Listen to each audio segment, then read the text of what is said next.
Hi friends, welcome to Vismart TNPS academy.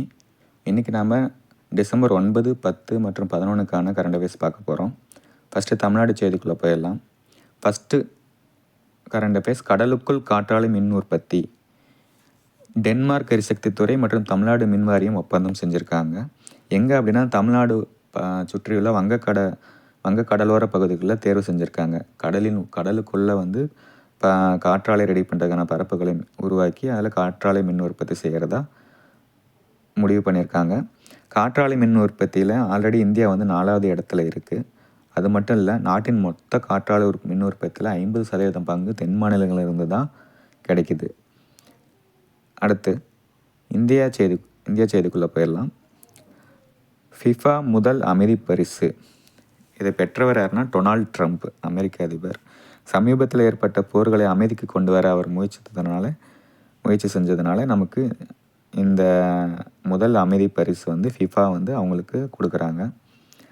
FIFA அப்படின்னா full form Federation International de Football Association, தமிழில் அனைத்துலக கால்பந்து சம்மேளனம்னு சொல்லுவாங்க.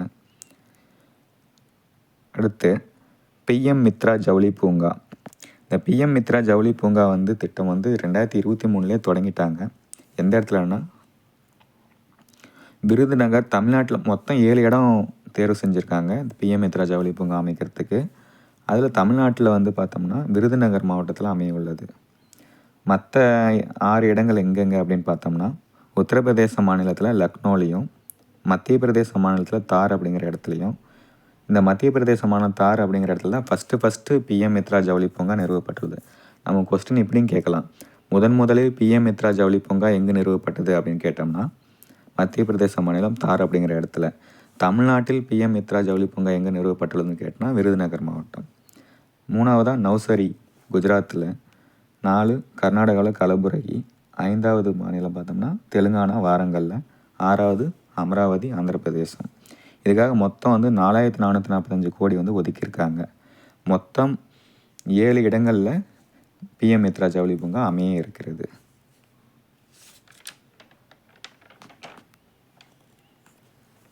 அடுத்து இந்திய சர்வதேச அறிவியல் விழா 2025.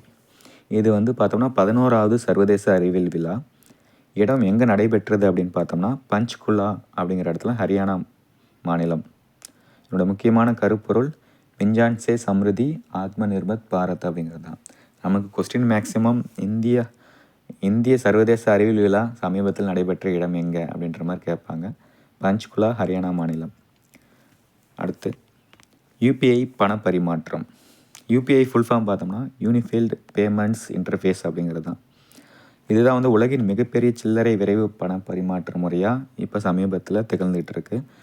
உலகளவில் சுமார் 49% பண பரிமாற்றம் இதன் மூலமாக தான் நிகழ்கிறது. என்னோடய அறிவிப்பு வெளியிட்டது பார்த்தோம்னா ஐஎம்எஃப் பற்றி நமக்கே தெரியும், இன்டர்நேஷ்னல் மானிட்டரிங் ஃபண்டு. இந்த நிறுவனம் தான் வந்து யூபிஐயோட பண பரிமாற்றத்தை வந்து மெஷர் பண்ணி அறிவிப்பு வெளியிட்டிருக்காங்க. யூபிஐ ஃபஸ்ட்டு கொண்டு வந்த ஆண்டு பார்த்தோம்னா 2016. என்சிபிஐன்னு சொல்லுவாங்க, National Payments Corporation of India தான் ஃபஸ்ட்டு இதை அறிமுகப்படுத்துகிறாங்க. தமிழில் இது வந்து தேசிய கொடுப்பனவு கழகம் அப்படின்னு சொல்லுவாங்க. இது ஆர்பிஐ கீழே இருக்கக்கூடிய ஒரு அமைப்பு தான். ஆர்பிஐ தான் இதை ரெகுலேட் பண்ணுறாங்க. அடுத்து மனித உரிமைகள் தினம், டிசம்பர் 10 மனித உரிமைகள் தினம். இதனுடைய முக்கியமான கருப்பொருள் ஹியூமன் ரைட்ஸ் அவர் எவ்ரிடே எசென்ஷியல்ஸ் அப்படிங்கிறது தான். அடுத்து C-130J சூப்பர் ஹெர்குலஸ் விமானம். இது வந்து அமெரிக்க இராணுவ போக்குவரத்து விமானம். இதனுடைய தயாரிப்பு நிறுவனம் வந்து லாக்ஹீட் மார்ட்டின் அப்படிங்கிறது. அவங்க வந்து இந்தியாவில் வந்து பார்த்தோம்னா கூட்டு தயாரிப்பு மையத்தை வந்து ஏற்படுத்த திட்டமிட்டிருக்காங்க. தற்போது இந்தியாவிடம் 12 C-130J சூப்பர் ஹெர்குலஸ் விமானங்கள் உள்ளன.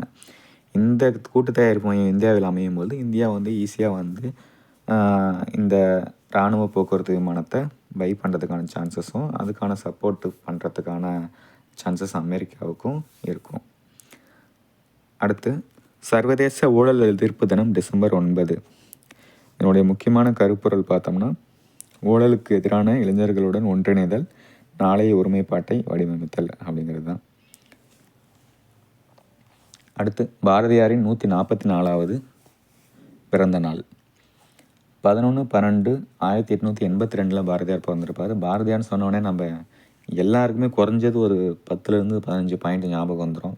ஏன்னா நம்ம தமிழில் படிச்சிருப்போம், எத்திக்ஸில் படிச்சிருப்போம், இப்போ கரண்ட் அஃபேர்ஸில் படிக்கிறோம்.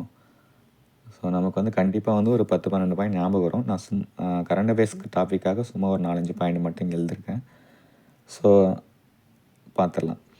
11/12/1882 அவர் பிறக்காரு. பிறந்த ஊர் வந்து எட்டயபுரம், தூத்துக்குடி மாவட்டம். அவருடைய பிறந்த தினத்தை தேசிய மொழிகள் தினம் அப்படின்னு சொல்லி மத்திய அரசு அறிவிச்சிருக்காங்க. இது உண்மையாகவே பெருமைக்குரிய விஷயம். இப்போது செப்டம்பர் 5 வந்து பார்த்தோம்னா டாக்டர் ராதாகிருஷ்ணன் பிறந்தனால ஆசிரியர் தினம்னு சொல்கிறோம் இல்லையா, அந்த மாதிரி இப்போது டிசம்பர் 11 அப்படின்னா தேசிய மொழிகள் தினம் அப்படின்னு சொல்லி பாரதியோடைய பிறந்தனால மத்திய அரசு வந்து அறிவிச்சிருக்காங்க. அது மட்டும் இல்லாமல் பாரதியார் வாரணாசியில் தங்கியிருந்த அவருடைய வீட்டின் அறையின் ஒரு பகுதியை வந்து நினைவகமாக மாற்றவும் முடிவு பண்ணியிருக்காங்க. அவர் நடத்தின முக்கியமான இதழ்கள் இந்தியா, விஜயா, அது ரெண்டுமே புரட்சிகர பத்திரிகைகள். இன்னுமே நிறையா இதழ் பணி அவர் மேற்கொண்டிருக்காரு. நான் இங்கே சிம்பிளாக ஒரு 5 பாயிண்ட்ஸ் மட்டும் ரீகால் பண்ணுற மாதிரி எழுதியிருக்கேன், படிச்சுக்கோங்க. இதில் முக்கியமான கொஸ்டின் வந்து பார்த்தோம்னா, தேசிய மொழிகள் தினம் என்று யாருடைய பிறந்த நாளை கடைபிடிக்கப்படுகிறது அப்படின்ற மாதிரி கொஸ்டின் கேட்பாங்க. நாம் பாரதியாரின் பிறந்தநாள் ஆன்சர். மூதறிஞர் ராஜாஜின் பிறந்தநாள் 147வது பிறந்தநாள் கொண்டாடப்படுகிறது 10ஆம் தேதி டிசம்பர் மாதம். இவர் பிறந்த தினம் வந்து பார்த்தோன்னா 10ஆம் தேதி டிசம்பர் மாதம் 1878 பிறக்காரு. இவர் வந்து 1952 to 54 வரைக்கும் முதலமைச்சராக இருக்கார். 1954 பாரத ரத்னா விருது பெற்றார். இவருடைய பிறந்த ஊர் தொரப்பள்ளி அக்ரகாரம் அப்படிங்கிறதான். அதுவும் இல்லாமல் இவருக்கும் அதே மாதிரி நம்ம எத்திக்ஸு, பாலிட்டி, கரண்ட் அஃபேர்ஸு நிறைய இடத்துல படிப்போம். இன்னுமே இவருக்கு வந்து நிறைய பாயிண்ட்ஸ் நம்ம ரீகால் பண்ண முடியும். இங்கே நான் ஒரு 4 பாயிண்ட் மட்டும் கொடுத்துருக்கேன், ஃபாலோ பண்ணிக்கோங்க. அடுத்து யுனெஸ்கோ கலாச்சார பட்டியலில் தீபாவளி. இது ரொம்பவே முக்கியமான நியூஸு. யுனெஸ்கோ கலாச்சார பட்டியலில் தீபாவளி சேர்க்கறதுக்காக இந்தியா 2023 பரிந்துரை அனுப்பியிருக்காங்க. ஆனால் இப்போ தான் நமக்கு அதிகாரப்பூர்வ சேர்ப்பு கிடச்சிருக்கு டிசம்பர் 10 அன்னைக்கு. அதன்படி யுனெஸ்கோ கலாச்சார பட்டியலில் தீபாவளி பண்டிகை சேர்க்கப்பட்டுள்ளது.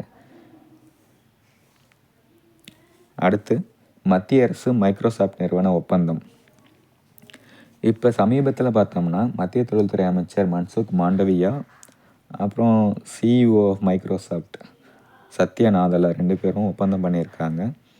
என்ன அப்படின்னா, இது வரைக்கும் இல்லாத அளவுக்கு இந்தியாவில் 1.58 லட்சம் கோடி முதலீடு பண்ணுறதா வந்து ஒப்பந்தம் பண்ணியிருக்காங்க. இதனால் வந்து நிறைய இந்திய இளைஞர்களுக்கு வேலைவாய்ப்பு கிடைக்கும்.